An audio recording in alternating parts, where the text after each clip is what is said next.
Today we have Jill Bialosky, who has already been on my podcast and is back this time with The End is the Beginning, a personal history of my mother. And here is a little bit you should know about Jill. Jill Bialosky is the author of 5 acclaimed collections of poetry, most recently Asylum. Her poems have appeared in The New Yorker, The New York Times, and The Atlantic, among others. She is the author of several novels, including The Deceptions and 2 other works of nonfiction, History of a Suicide and Poetry Will Save Your Life. In 2015, Jill was honored by the Poetry Society of America for her distinguished contribution to the field of poetry. She lives in New York City. Find out more. JillBialosky.com. Welcome, Jill. Thank you, Zibby. Thanks so much for having me. It's my pleasure. Your book, oh my gosh, I kept tearing up reading this. It is so poignant, and I don't want to scare people away by saying it's so sad because it's so beautiful, and the way we love things that we've lost is just so moving. Mm-hmm. So talk a little bit about the book and what it's about, and then I want to read a short section of it if it's okay. Great, thank you. I'd love to. So my book is called The End is the Beginning, and a personal history of my mother. And what I wanted to do in this book is tell my mother's story from the end of her life to the beginning. And what happened that really encouraged me to pursue this book was that I lost my mother during the first month of COVID. I was in New York and my mother was in Cleveland. And of course, if you remember, there were restrictions at that time where you had to quarantine for 14 days before you could leave the state even. So I was not able to be by my mother's side when she passed away, and she had been in a care home where she was suffered for 10 years a slow decline from Alzheimer's, and I so wanted to be with her at the end. And the funeral was, I was not able to go to her funeral, which was really just a graveside because of the pandemic and the quarantines. And I witnessed it via FaceTime with my sister who lived in Cleveland. And there was something about that experience of not fully being able to process my mother's death and loss inspired me to really want to write her story, because she led quite a remarkable life for a woman who grew up she was born in 1933 in a very modest Jewish home. She was raised by her aunts and her father because her mother died when she was 9 years old, giving birth to her brother, and her brother survived. And so my mother was coddled by her aunts and her father, who adored her, and she was really brought up to be a beautiful wife and mother, and that was her dream. And she met my father when she was 21, and in that era, they quickly got married and quickly had 3 daughters, all under the age of, were 15 months apart. And then my father sadly died suddenly when he was 30 and my mother was 25 of a heart attack. And my mother, her entire world was shattered because she had no livelihood. So in some ways I see my story also as a tale about the what it was like in that era for women, and how difficult it was if your life suddenly became something else you were not prepared for. But I tell the story from, as I said, from the end to the beginning, and we see my mother's slow decline through her Alzheimer's and living in assisted living and then a care home, and then I go to her FaceTime burial, and it progresses through the sort of 5 or 6 pivotal periods in her life where after my father died, as women were wont to do, she really wanted to meet a new man to take care of all of us. And she was very beautiful, and she was brought up to really value that aspect of herself.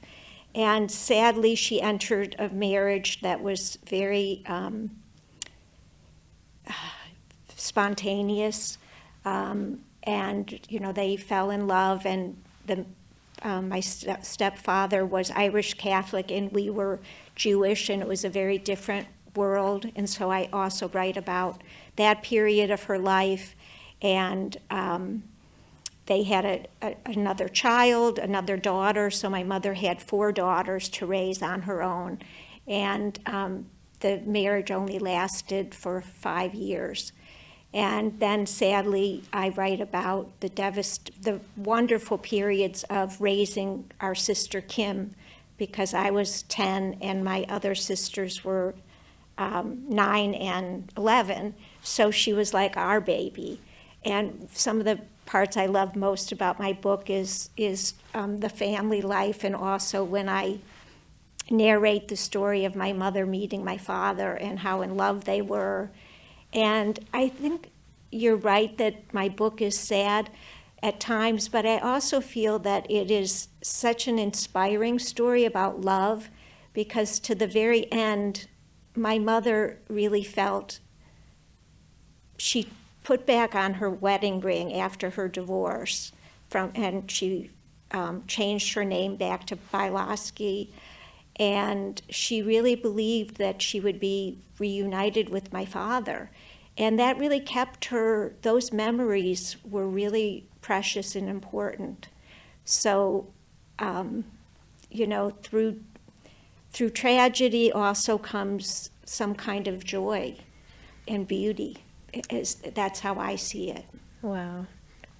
I had to read the whole book to get all those details, but that's okay. Now everybody else has them. No, I'm sorry for some of these losses in your life. You also in the book write about your sister Kim, the youngest daughter, who ended up dying by suicide, which was so devastating, and the reaction of your mother. Oh my gosh, and you and your sisters, and it's just so heartbreaking. And then George, your former stepfather, who was abusive and pretty just terrible to all of you, and how awful that period of time was. I love how at the end you're like, and then I just figured I would just maybe Google him to find out what happened, and you hadn't even known. And just how you have weathered one thing after another, and your mother has too, and how you put yourself in her shoes is just so beautiful. Oh, thank you, Zibby.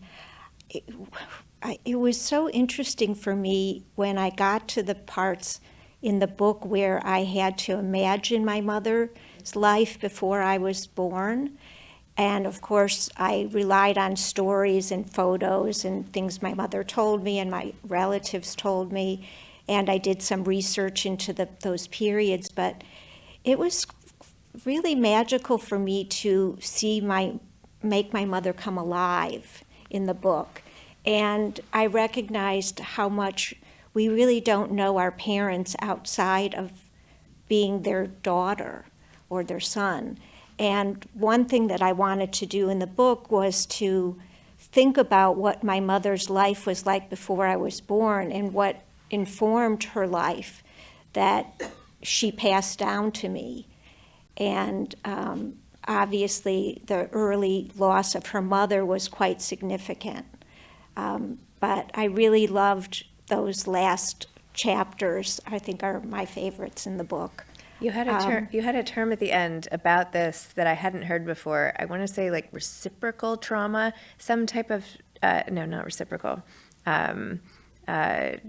What's it called when you experience inherited trauma? It wasn't inherited trauma. That I've heard, but there was another word. Well, anyway, it doesn't matter. But vicarious trauma.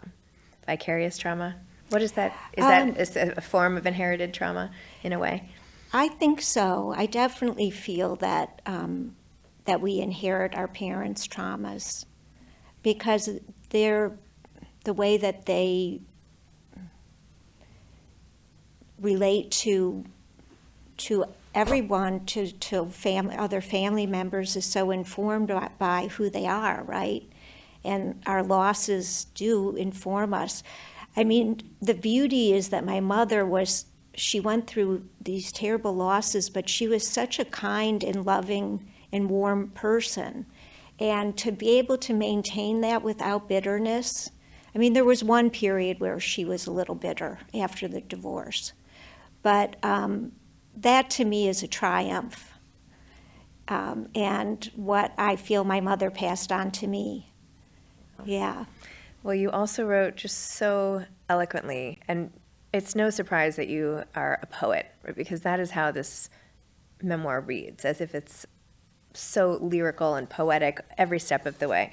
And when you write about how much you're missing your mom, and I just want to read this one section because I was tearing up as I read it. Is that okay? Yes, please. Okay. I would love to hear someone else read it. You wrote, "I hear my mother's voice when I put on a sweater and feel an itch because the label is still attached. When I scold our puppy who is barking, I hear myself say sha, something my mother used to say when she wanted quiet. When I set the table for a dinner party, I remember how carefully she set her own table, choosing the right tablecloth, linen napkins, never paper. I boil noodles, and when draining them, remember always to run cold water over the noodles to stop them from continuing to cook, as she taught me. Never wash your face with soap, she told me. It will dry your skin. Wash your underclothes by hand. Never put them in the washing machine. When I drive in the car and hold up my hands to view my nails, I remember my mother doing the same gesture to admire her manicure. When I brake suddenly and a passenger is in the seat next to me, I shoot my arm out, the same way my mother used to protect me from hitting the dashboard. I call my son honey, as my mother used to call me. I remember to smile even when I'm sad. I choose kindness, as my mother always did, and I imagine, too, that some of what she had taught me she may have learned from her own mother, those precious 9 years of her early life she had with her, and reflect upon what I now bequeath to my own son, and marvel over how we are shaped by those we love." How beautiful is that? Oh, thank you. Now I'm tearing up a little. No, in a good way, in an appreciative way. Oh, thank you. No, your relationship is so special. And of course, we can all sort of see ourselves in the passage, the things that we do that remind us of our loved ones, and that once they're gone, we remember them in the gestures and the moments where we feel them sort of coming back in a way, because the imprint never leaves. So it's just so poignant.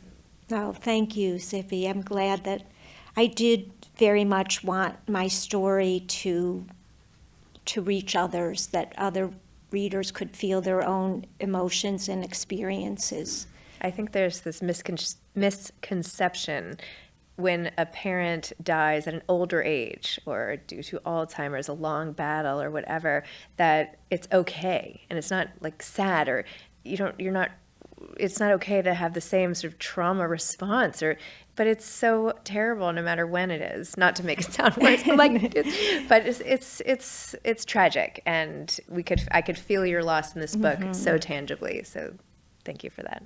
Thank you. I'm sorry. No, I was so lucky to, as I write in the book, the ways in which my mother was not able to sort of fulfill her individual goals.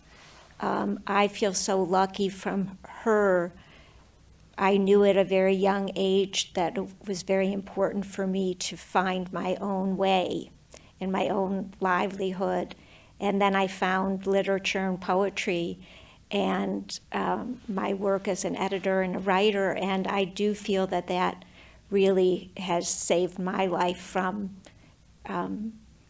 sadness. I mean, you feel these sad emotions, but you also are deepened by them.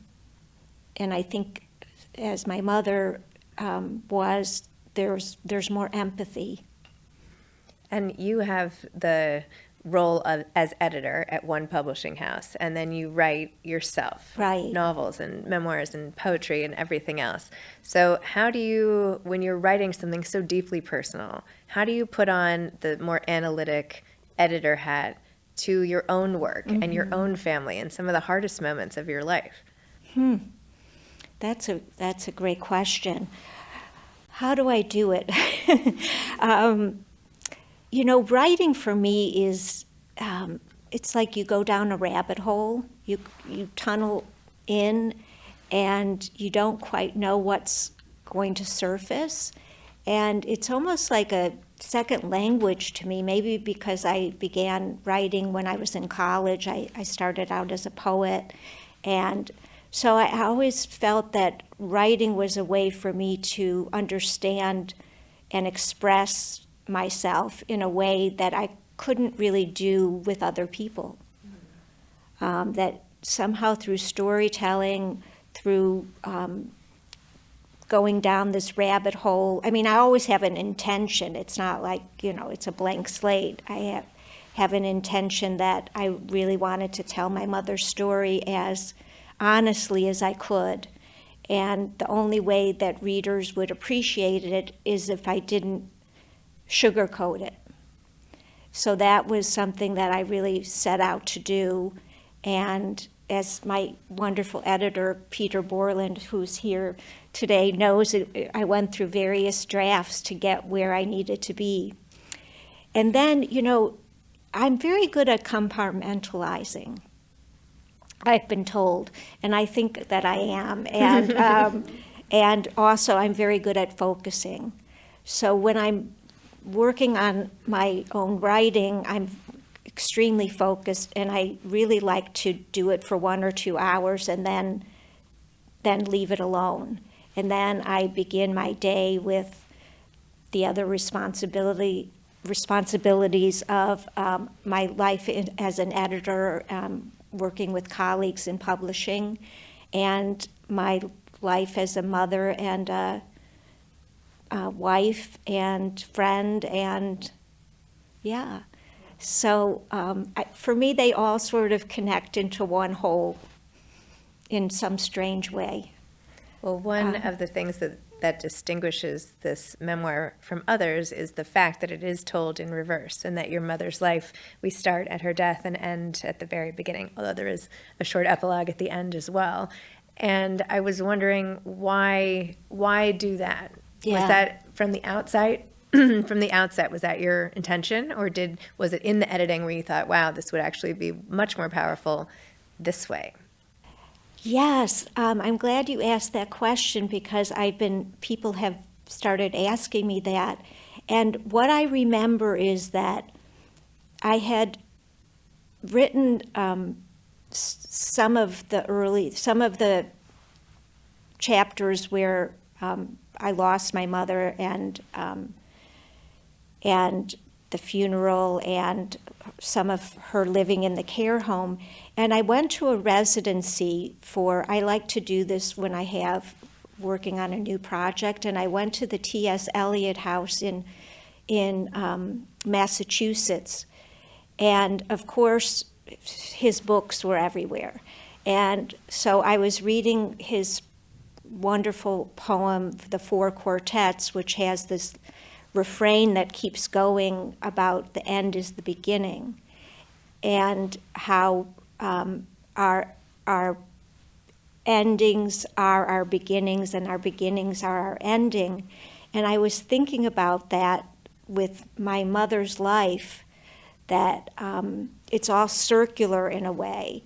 And so then I decided that, why don't I try this? Let's see what happens if I could try to tell her story from when she was 86 years old until she was born, but just through these pivotal periods, and see what would be revealed. So it was I was interested in trying to tell a story in a way that would unfold for me in an interesting way, and I didn't know if it was going to work. And Peter helped me I think it worked. I'm giving you a check plus on this, thank you. On this experiment here. I'm very proud of it now. I feel like it's the idea of seeing somebody disappearing through Alzheimer's and then slowly coming alive until she's, a young child, just felt to me like it was the right way to tell this story. The way, by the way, that you wrote about the end of her life, even the last couple decades of her life, and elder care in general, and once she moved into a home, and the people that you would see sort of waiting there with her, all of that was quite poignant. You wrote that she actually had sort of a midlife onset major depressive disorder, and Yes. wrote through a breakdown that she had, which sort of precipitated a change of care and diagnosis. Can you talk about that moment as well? Yes.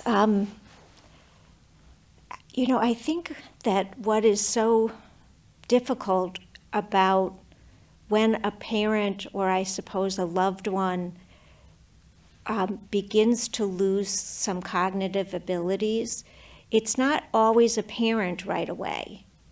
So my mother was living in Cleveland, and slowly I began to figure out that something wasn't right. And so me and my sisters went back to Cleveland, and we took her to the Cleveland Clinic, where she underwent neurological testing.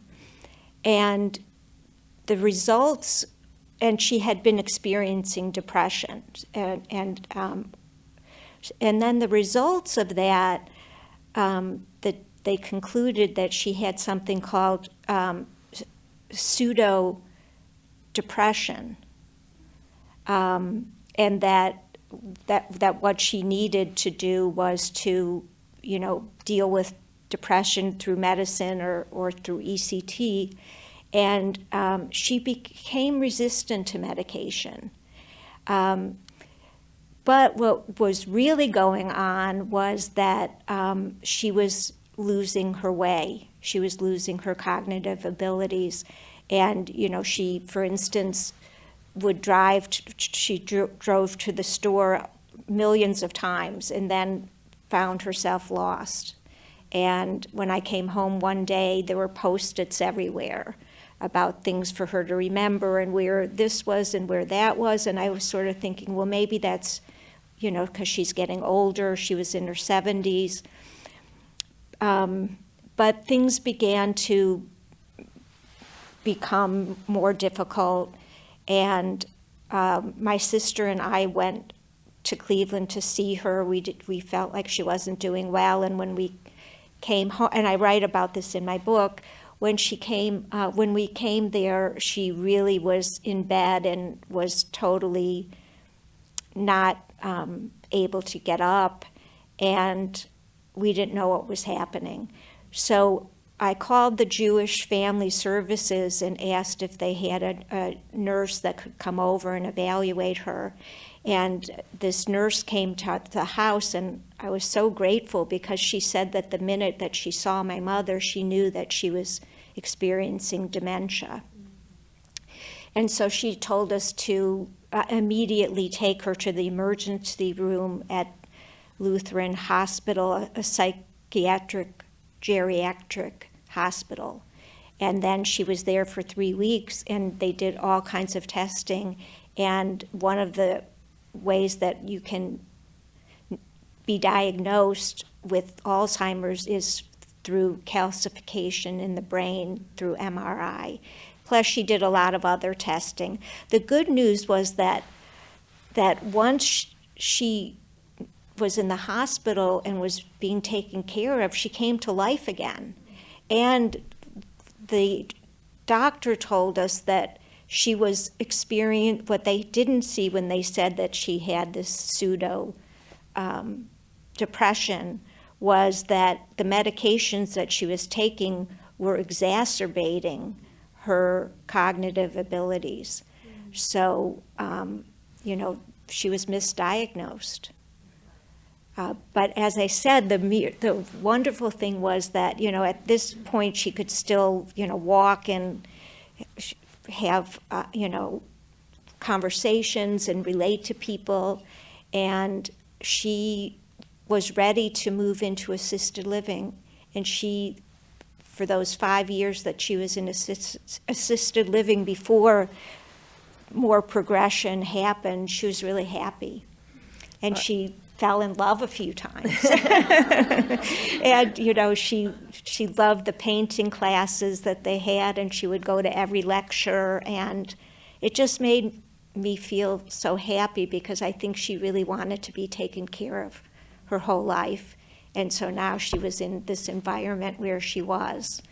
Well, just to end on a note that I found so beautiful is when she was thinking more and more about reuniting with your father in the afterlife or whatever, and she was reflecting more and more on their beautiful relationship, though short-lived, and she was beaming to you one day and just said, he chose me.